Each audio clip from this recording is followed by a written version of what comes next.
Hello everyone. आज हम लोग पढ़ने वाले हैं क्लास 11th की भूगोल की बुक से चैप्टर नंबर 5 भू आकृतिक प्रक्रियाएं की पार्ट 2। पिछले क्लास में हमने पार्ट 1 कंप्लीट कर लिया है। अगर आपने वो वीडियो नहीं देखी है तो आप प्ले लिस्ट में जाकर देख सकते हैं। तो चलिए शुरू करते हैं आज की क्लास। आज हम पढ़ने वाले हैं बहिर्जनिक प्रक्रियाओं से। आज हम लोग क्या पढ़ने वाले हैं? आज हम लोग पढ़ने वाले हैं बहिर्जनिक प्रक्रियाएं से। बहिर्जनिक प्रक्रिया क्या होती है? जो हमारी पृथ्वी है, पृथ्वी के बाहर की जो बल है, जो एनर्जी है, उसकी वजह से जो पृथ्वी के सरफेस पर जो बदलाव होता है उसे ही बहिर्जनिक प्रक्रियाएं कहा जाता है। सबसे पहले ये समझ लेते हैं कि बहिर्जनिक जो प्रक्रियाएं होती हैं उन्हें ताकत कहाँ से मिलती है, उन्हें ऊर्जा कहाँ से मिलती है। तो जो बहिर्जनिक प्रक्रियाएं होती हैं उन्हें ऊर्जा विवर्तनिक कारकों से जो उत्पन्न होती है प्रवणता, उसी से ही वो ऊर्जा प्राप्त करती हैं।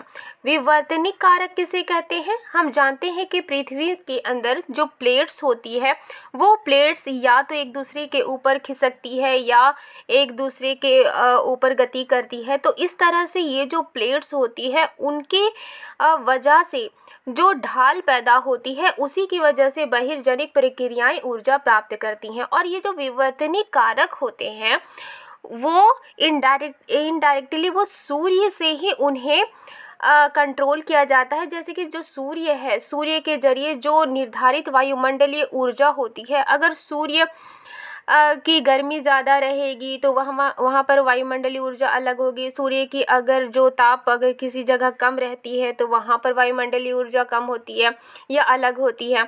तो इस तरह से जो सूर्य के जरिए जो निर्धारित वायुमंडलीय ऊर्जा होती है और अंतर्जनित शक्ति होती है, यानी कि जो अंदरूनी शक्ति होती है, उन्हीं से कंट्रोल होता है विवर्तनिक कारक। और उन्हीं कारकों से विवर्तनिक कारक मीन्स कि जिनकी वजह से पृथ्वी के अंदर की जो प्लेट्स है वो खिसकती है, वो विवर्तनिक कारक होते हैं। तो ये जो विवर्तनिक कारक होते हैं इनके उत्पन्न प्रवणता से, इनसे उत्पन्न जो ढाल की वजह से ही बहिर्जनिक प्रक्रियाएं ऊर्जा प्राप्त करती हैं। आगे हम पढ़ेंगे गुरुत्वाकर्षण बल के बारे में। जो गुरुत्वाकर्षण बल होता है वो ढाल युक्त सतह वाले धरातल पर काम करता है, यानी कि ऐसा धरातल जिसमें ढाल हो। और जो गुरुत्वाकर्षण बल है वो ढाल की तरफ जो पदार्थ होते हैं उनको खिसकाता है। यहाँ लिखा है कि जो गुरुत्वाकर्षण बल होता है वो ढाल से भरी हुई जो सतह होती है, जो ज़मीन के ऊपर जो धरातल है, अगर वहाँ पर ढाल होती है तो गुरुत्वाकर्षण बल वहाँ पर काम करता है। और जिस दिशा में ढाल होती है उसी दिशा में पदार्थ को वो गति करवाता है। प्रति इकाई क्षेत्र पर अनुप्रयुक्त बल को प्रतिबल कहते हैं। सबसे पहले हम अनुप्रयुक्त बल जान लेते हैं। अनुप्रयुक्त बल किसे कहा जाता है?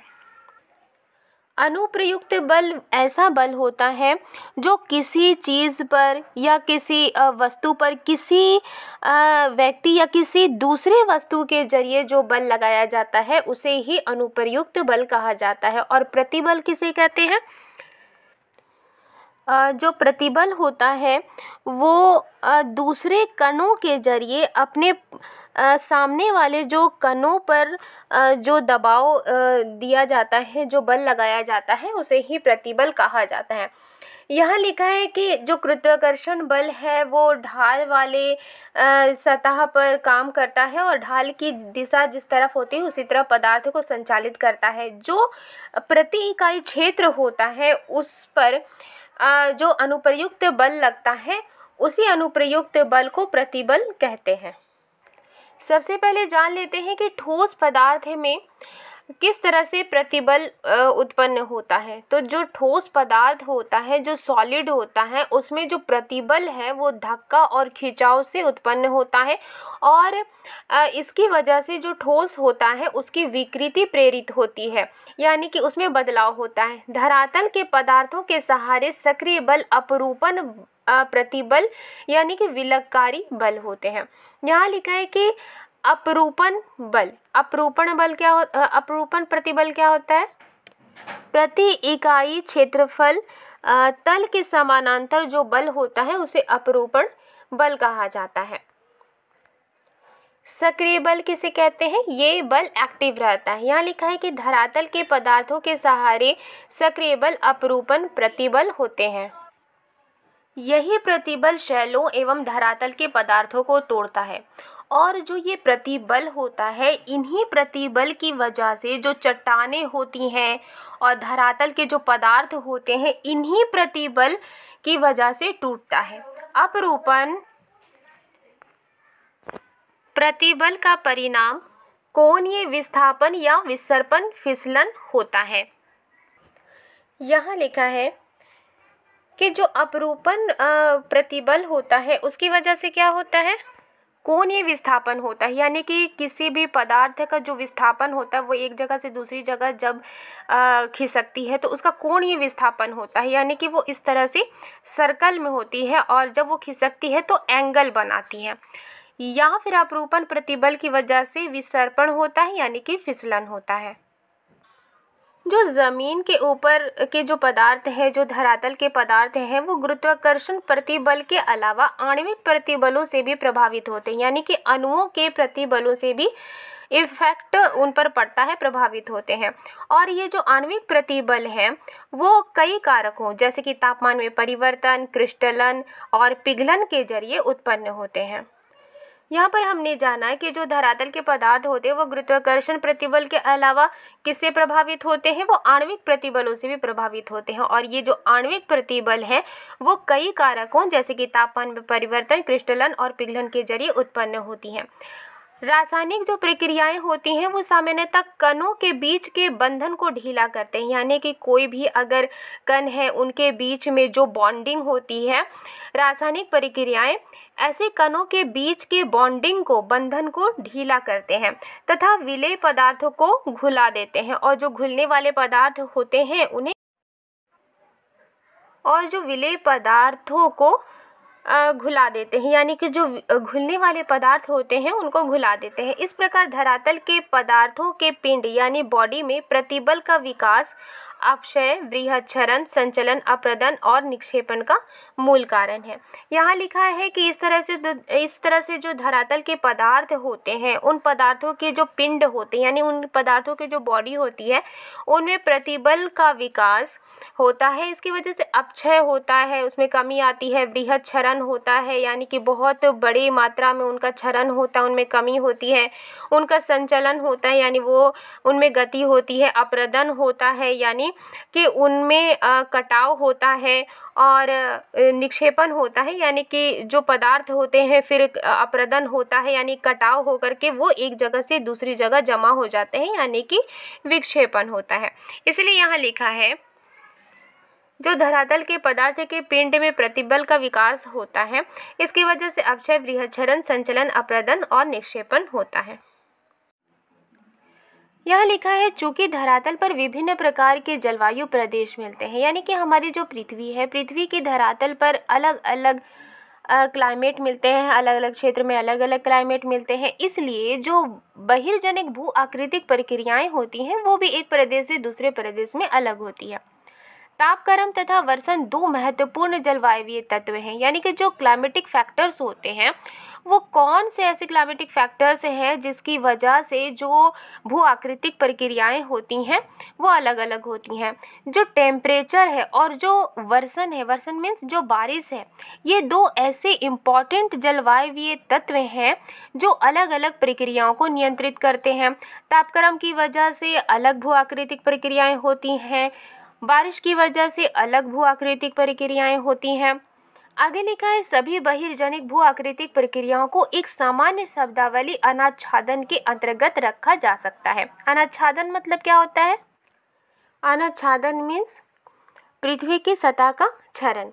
यहाँ लिखा है कि जो सभी बहिर्जनिक भू आकृतिक प्रक्रियाएं होती हैं उनको एक सामान्य शब्द के अंतर्गत रखा जा सकता है। वो शब्द क्या है? अनाच्छादन। अनाच्छादन मीन्स जो पृथ्वी की सतह की जो कमी होती है, पृथ्वी की सतह का जो क्षरण होता है उसे ही अनाच्छादन कहा जाता है। अनाच्छादन शब्द का अर्थ है निरावृत करना या आवरण हटाना।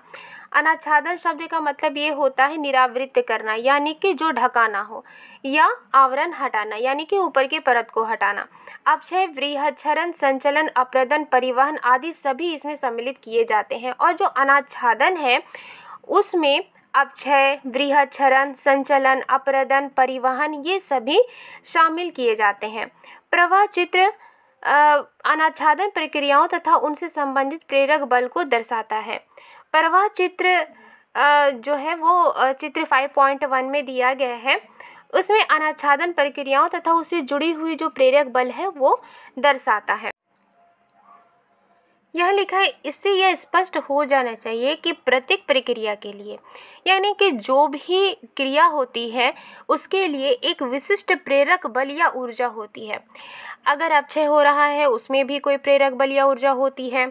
अगर वृहच्छरण हो, संचलन हो, अप्रदन हो, परिवहन हो, इसमें विशिष्ट प्रेरक बल या ऊर्जा होती है। आगे लिखा है, बहिर्जनिक भू आकृतिक प्रक्रियाएं एक क्षेत्र से दूसरे क्षेत्र में भिन्न भिन्न होती हैं। जो पृथ्वी के बाहर के जो बल हैं, जो एनर्जी है, उस एनर्जी में भू आकृतिक प्रक्रियाएं जो होती हैं वो एक जगह से दूसरी जगह अलग अलग होती हैं। जैसे कि स्पष्ट है कि पृथ्वी के धरातल पर तापीय प्रवणता के कारण भिन्न भिन्न जलवायु प्रदेश स्थित हैं, जो कि अक्षांशीय मौसमी एवं जल थल विस्तार में भिन्नता के द्वारा उत्पन्न होते हैं। हम जानते हैं कि जो ताप होती है वो उच्च ताप से निम्न ताप की ओर संचलन करती है। पृथ्वी के धरातल पर तापीय प्रवणता के कारण यानी कि जो ताप होता है, जो टेम्परेचर होता है, उसके ढाल की वजह से अलग अलग जलवायु प्रदेश स्थित हैं।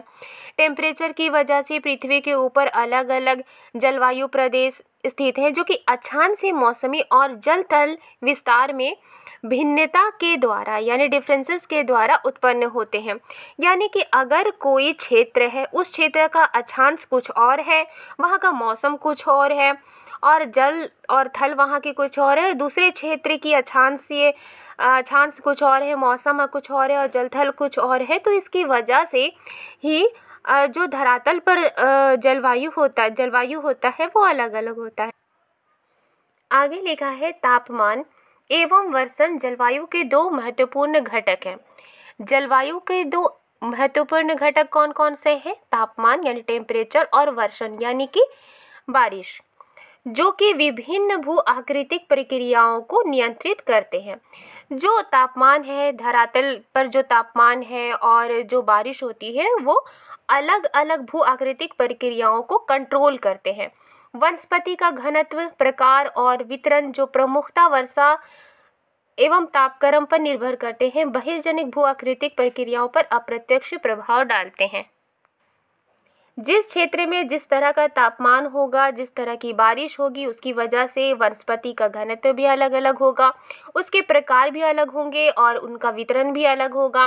पहाड़ी इलाकों में अलग तरह की वनस्पति पाई जाती है, मैदानी इलाकों में अलग तरह की पाई जाती है, रेगिस्तानी इलाकों में अलग तरह की पाई जाती है, पठारी इलाकों में अलग तरह की वनस्पति पाई जाती है, जो वर्षा और तापक्रम पर निर्भर करते हैं। आगे लिखा है, अलग अलग जलवायु प्रदेशों में अलग अलग जलवायु तत्वों यानी क्लाइमेटिक फैक्टर्स जैसे कि ऊंचाई में अंतर, दक्षिण मुखी ढालों पर पूर्व और पश्चिम मुखी ढालों की अपेक्षा ज़्यादा सूर्यता प्राप्ति आदि के कारण स्थानीय भिन्नता पाई जाती है, स्थानीय डिफरेंस पाई जाती है।